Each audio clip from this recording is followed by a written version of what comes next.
great. Well, we'd like to welcome you tonight.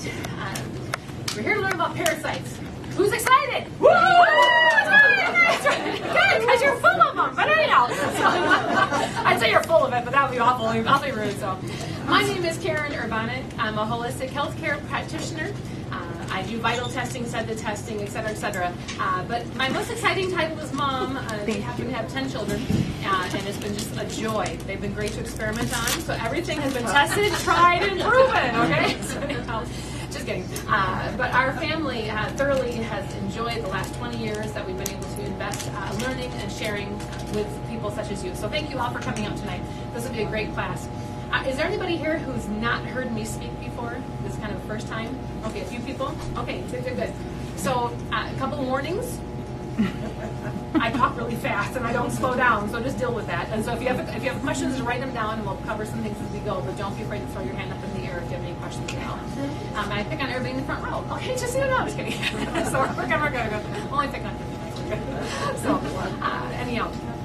So parasites, bacteriums, viruses, flukes, hookworm, tapeworm, you've heard these words, okay? Everything from your spirochetes, from your bacteria. We've heard a lot of words before, from one-cell organisms to the longworms to the parasites that can be 26 feet long in your body. Isn't that gross? And so we hear them and we literally think, like a doctor in America who recently was quoted as saying, parasites don't live in America. Oh my gosh, we kind of think they don't live in America. They live everywhere else. All the other countries, that's where they live. They don't live in America. Well, they certainly do. I think those of you coming later, we can just grab a couple chairs and pop them up. No problem at all. So thank you so much. Anyhow, so parasites live in a lot of different places. And America is definitely not immune to parasite activity. So tonight we're going to talk about parasites, where they come from, how they get in your body, and how to get them out of the body. And it is not hard, okay? It's not hard. You have to look at the cell environment, which is what I talk about all the time, but it's something you need to be very aware of because once you have them, you got to kill them off. You have to get rid of it, kind of like Candida. Candida is another thing we deal with, right, on a regular basis. We have people coming in who are full of Candida. You have to kill it, you have to starve it, and then you have to get it out of the body. Same thing with parasites, viruses, and flukes. You have to go ahead and starve them, kill them, and get them out of the body. So let's just kind of start with an anatomy lesson. Just a real quick here review of how the body functions so we're all on the same page. And that would be when you pick up some food and you eat it. You put it in your mouth and you start chewing on your food. Chomp, chomp, chomp, chomp. Good apple, right, Cindy? Cindy, we'll pick on Cindy, okay, because we can. Cindy's a TNC, so I can pick on Cindy. So Cindy, the TNC, is chewing an apple. So right now, amylase is being secreted from her salivary glands, and she is breaking down that apple as she chews it. You're hiding while you're eating. I saw that. Okay, yeah, I won't pick on you. I'll pick on Cindy. But anyway.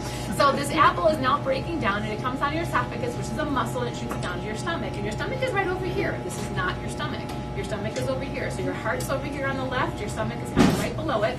And the stomach is where there's hydrochloric acid. That's a good important word. Hydrochloric acid. Okay, it's acidic and it kills things. Okay, and it breaks things down. But hydrochloric acid kills viruses, parasites, and flukes. So what a great start. If you have good hydrochloric acid, you're off to a good start getting rid of all your problems. But most of you don't have really good hydrochloric acid. So we'll talk about that, okay? So we got our good hydrochloric acid. We have pepsin in there that's breaking down all the good proteins. That apple is loaded with proteins, okay? And it's breaking out everything apart in the stomach. And then as it churns and churns and churns all your food into a thick, like soup, okay, then it's called chyme, and it squirts in your duodenum. Your duodenum is right through here. This is the first 10 inches of your small intestinal system is the duodenum. In that duodenum, I think is heaven on earth. Like the whole body, I love your duodenum the most, okay, because there's so much excitement in the duodenum. You have your pancreas, which is like a piece of corn on the cob stuck up in your body right there. Okay, so your pancreas kind of goes up in here.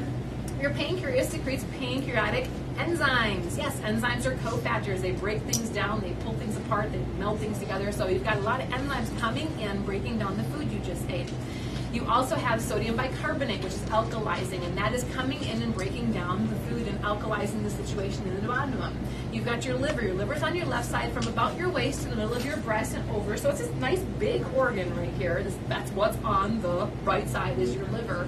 And this liver processes, okay, like 585 things. This is not a liver class, but your liver can do things like take a red pepper and make it into, calcium. Ta-da! Okay, that was easy. That's my button. Okay, so your liver can do all these magnificent things really quickly, and one of the things the liver does is make bile. And so the liver makes the bile, and then it stores it